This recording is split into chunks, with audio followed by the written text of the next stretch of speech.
Do you know what you're having for dinner next week? Well, let's talk about that. Hi, I'm Dr. Patty Barch. I'm a traditional naturopath, founder and owner of Naturally Unbridled Wellness and naturallyunbridled.com, where we focus on wellness solutions, not disease management. This is Down the Ridge with Dr. Patty, where I give you 7 to 10 minutes of holistic life and wellness information on my way to work. And today we're talking about meal prep. I get it, peeps. I get that you're busy and I get that you're tired, but you gotta eat. And you hear me say it all the time. Literally, I was giving a presentation not that long ago, and this woman asked, well, aside from eating good food, what can we do? And I'm like, eat good food. Because she really was looking for an answer, yeah, eat what you want, but if you take this supplement, everything's fine. It's not fine. Your health, your wellness lies in what you put into your body, because your body takes those ingredients and turns them into you. So crap in, crap out. You're building Swiss cheese cells if you don't have nutrients that your body needs to function and be in optimal state of health and wellness.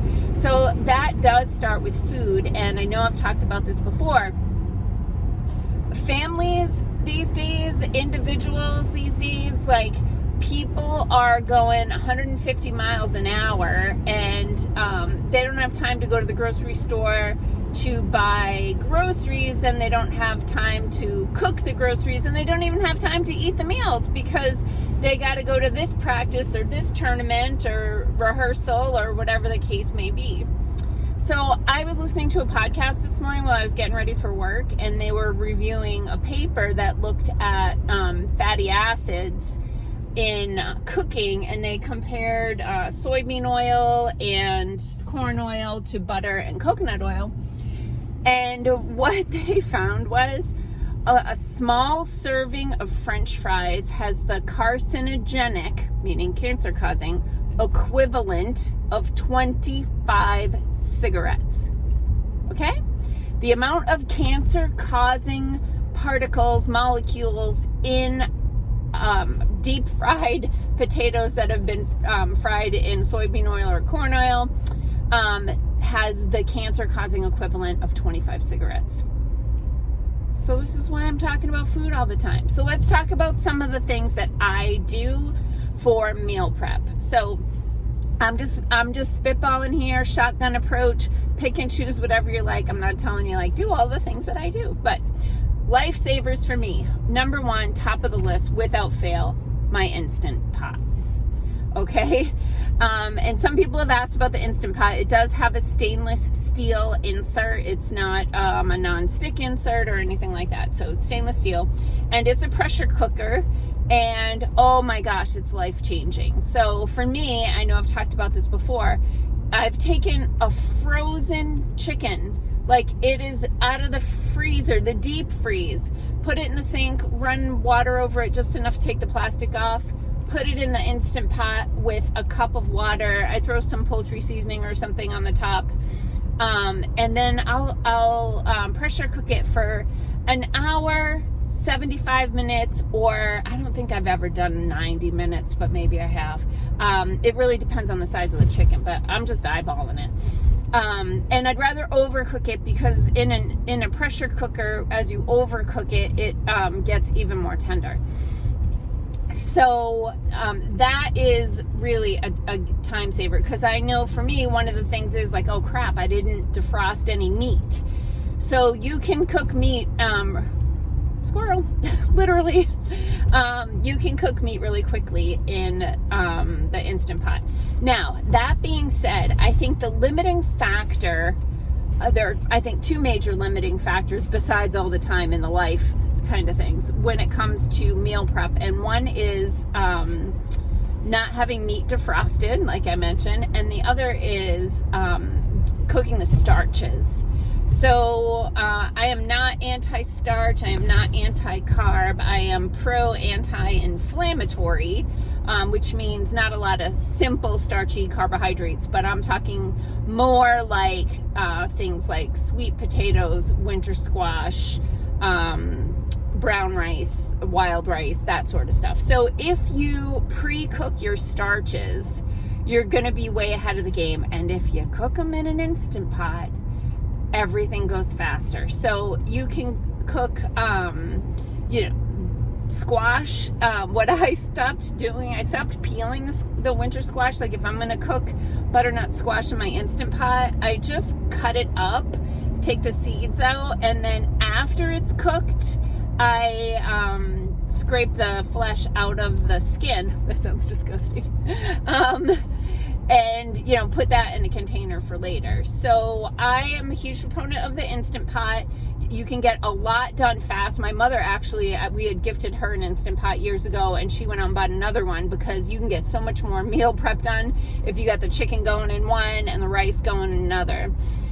Little tricks that I'll do just to, I call it health it up a little bit. If I am going to make like a dish with rice in it, I'm always going to throw in things like onions, garlic, if possible, mushrooms, and then what else do I like to put?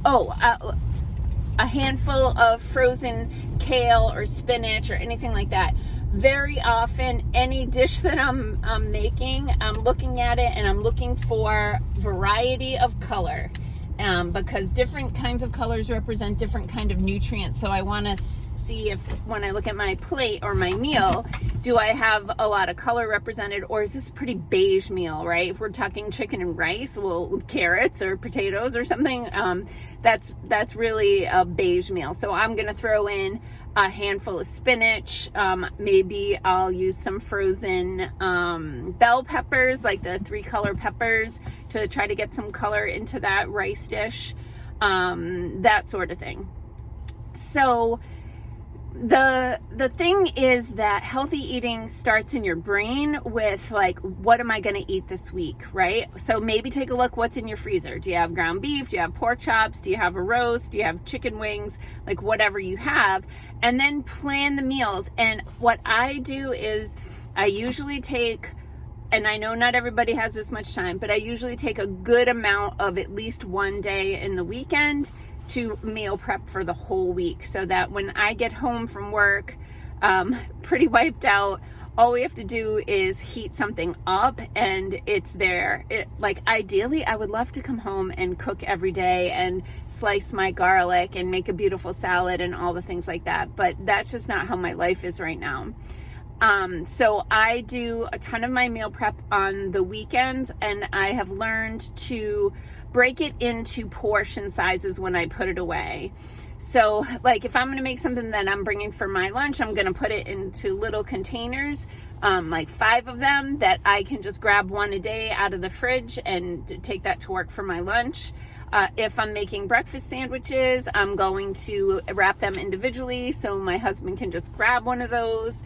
And then if I'm doing any kind of dish like I described, like a rice dish, like last weekend I did onions, garlic, mushrooms, and then some greens, sauteed that up. Oh, and I had Brussels sprouts, so I did like slivers of the Brussels sprouts, threw that all in a pan, threw some spices in there, and I put that into 3 different containers so that we could have that for a side dish 3 times this week. I do try to mix it up so we're not eating the exact same thing every night for a week. So I try to make at least 2, preferably 3 different things. But then I also have my pantry of prepared meals so that if one night a week, like my husband plays basketball one night a week, maybe I'm just going to grab a jar of beef stew out of the pantry or something like that. But anyway, we're heading into the weekend. Give some thought to the types of things that you want to have this week. And I know it's a Super Bowl, so like maybe you're losing your meal prep on Sunday. I'm not. But anyway, just start cooking stuff and putting it into dishes that can just get popped in the oven, or if you use a microwave, whatever you want to use, so that portion is ready to go and you can be eating in a matter of minutes. Okay, peace out, peeps. Have a healthy day and a healthy weekend.